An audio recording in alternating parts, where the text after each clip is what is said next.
Franklin Delano Roosevelt was born in 1882 in Hyde Park, New York. In 1905, Franklin married Eleanor Roosevelt, a distant cousin of his. Together, Franklin and Eleanor had 6 children.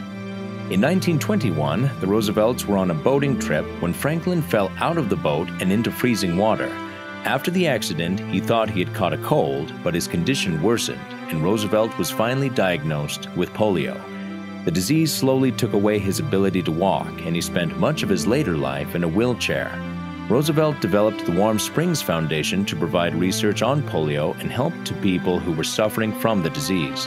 In 1932, Franklin Delano Roosevelt was elected as the 32nd President of the United States of America. As president, Franklin faced many challenges. He worked to carry America through some very troubling times.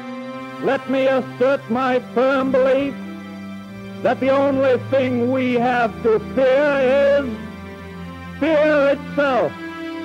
During the Great Depression, President Roosevelt introduced the New Deal, which helped Americans who were poor and out of work by providing them with jobs, food, and shelter.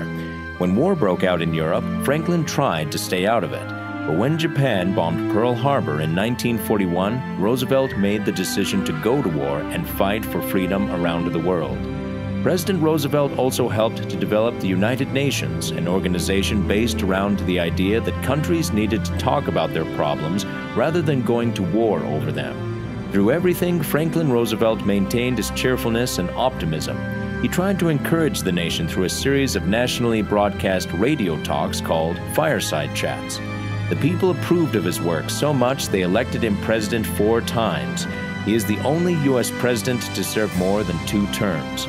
On April 12, 1945, just 1 month before the end of World War II, Franklin Delano Roosevelt died of a stroke. News of his death spread quickly. Millions of people mourned. Decades later, Franklin Delano Roosevelt is remembered for his courage and leadership. He is considered by many to be one of our greatest U.S. presidents.